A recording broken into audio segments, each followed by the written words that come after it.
Kia oranga koutou, greetings everybody. My name is Maui Solomon and I'm going to be talking to you today a little bit about some of the work that I have done over my legal and professional career as an advocate for both Moriori and Maori tribes in New Zealand and internationally, and more particularly the work that I've been doing over the past 10 years at the local level. So moving from the international arena and focusing more time and energy and effort at the local level to promote recognition, protection of Indigenous and traditional knowledge and revival of Moriori cultural practices on Rekohu, Chatham Islands. So again, my name is Maui Solomon. I'm a barrister by profession, and since 1990 I have been an advocate for both Moriori, my own tribe, and other Maori tribes of Aotearoa, New Zealand. I was legal counsel for 20 years for the Y262 claim, which is a national claim here in New Zealand taken to the Waitangi Tribunal to seek recognition and protection of Maori rights over Indigenous flora and fauna and associated cultural and intellectual property rights. I've been an advocate for Moriori since the age of 23. I'll be 60 later this year. So yeah, I've had plenty of years' experience under my belt. And some of the currently I'm also the chairman of Hokotehi Moriori Trust for my own tribe from Rekohu, Chatham Islands, and Moriori are the Indigenous peoples of Rekohu, Chatham Islands. Chatham Islands is located 800 kilometres east of New Zealand, and it was settled by the ancestors of the Moriori directly from the Central Pacific some 1,000 years ago. And what distinguishes Moriori from other Polynesian tribes or peoples, including Maori, is that they had abandoned warfare, killing, cannibalism, and created a covenant of peace which guided their lives for up to 500 years plus on Rekohu until the arrival of outsiders beginning in 1791 with the English arriving, and then two Maori tribes from New Zealand, Ngāti Mutunga and Ngāti Tama, invaded Rekohu on an English sailing ship in 1835. And Moriori were declared to be extinct as a people in 1933 when my grandfather, Tame Hora Morarehi, or better known as Tommy Solomon, when he passed, they declared Moriori to no longer exist. So I was taught at school that Moriori didn't exist. So really it's only over the last 30 or 40 years that Moriori have sought to revive and reclaim our culture and identity, and in February of this year we signed a historic deed of settlement with the Crown to settle outstanding claims and grievances under the Treaty of Waitangi, and our first Moriori claim was filed by my ancestors in 1862, so that gives you an indication of how long this process has been underway. But so that's just a little bit of background history about Moriori. We are a people of peace, and we have a very old covenant of peace that we continue to honour today. We've gone from being an extinct people to now and having no land or status on our own island, to today having bought back significant parcels of land and having more land restored to us through our treaty settlement, and engaging in various projects to protect our customary rights and our customary obligations as a tangata whenua tūturuake, or the true Indigenous peoples of Rekohu.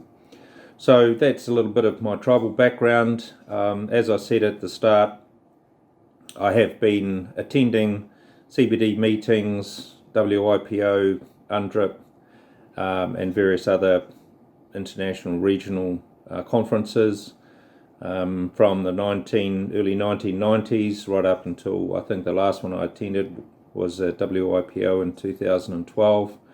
But I've found that both at a national level, international level, despite the amount of rhetoric and the number of forests cut down to produce papers and reports on recognising and respecting and protecting Indigenous, traditional and local knowledge, the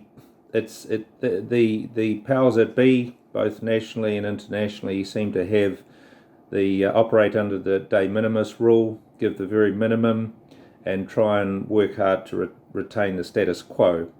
I'm not saying that international advocacy and pushing for change at a regional and international level isn't important. It is, because at least it gives Indigenous peoples at a national level some leverage to say, well, these issues are important also at an international level as well as at a local and national level. But I've found that by going home, and I moved back to the Chatham Islands, Rekuhu, in 2010, and actually devoting my time and energy, and also my wife, Susan, who's been working with me, we've actually been able to achieve more working at the local level with government agencies, with landowners, with other stakeholders, building strong partnerships and relationships, and giving effect to our self-determination as Indigenous peoples, and building strong partnerships with both internal and external stakeholders. That's gained us a lot of credibility, and we've been able to have stakeholders understand and respect who we are. We have our own, developed our own code of ethics and protocols, research protocols, so anybody wanting to come to Rekuhu and work with us, they must sign this code of ethics. So it's an acknowledgement of mutual reciprocity and respect and benefit sharing between ourselves and the external researchers. And we've had very successful outcomes over the last 10 years. Just for example, one example, working with University of Otago based in Dunedin, we have supported 3 to 4 PhDs and probably a dozen masters degrees as well, and the university and the students have given back to us and in terms of assisting us with research and even with evidence and legal cases that we've had to take against both the Crown and others seeking to deny Moriori our rightful place on Rekuhu. So we've found that building strong partnerships and relationships is one good way of promoting recognition of many of these things we talk about at the international level, like prior informed consent, benefit sharing, and recognition and respect of traditional knowledge. Because what we say to Western scientists and academic researchers is that our knowledge is equal to theirs, and in terms of our own rohe or territory, it's actually superior. And so there's a reciprocity of respect that we're on an equal basis. No party is better than the other. We're not always going to agree on everything, but if there is disagreement on certain aspects, we sit down and discuss it. And I would say 9 times out of 10, 90% of the time, we come to a mutual understanding. But there's certainly the outcome from the projects we've undertaken are mutually beneficial to both the researchers, scientists, and ourselves.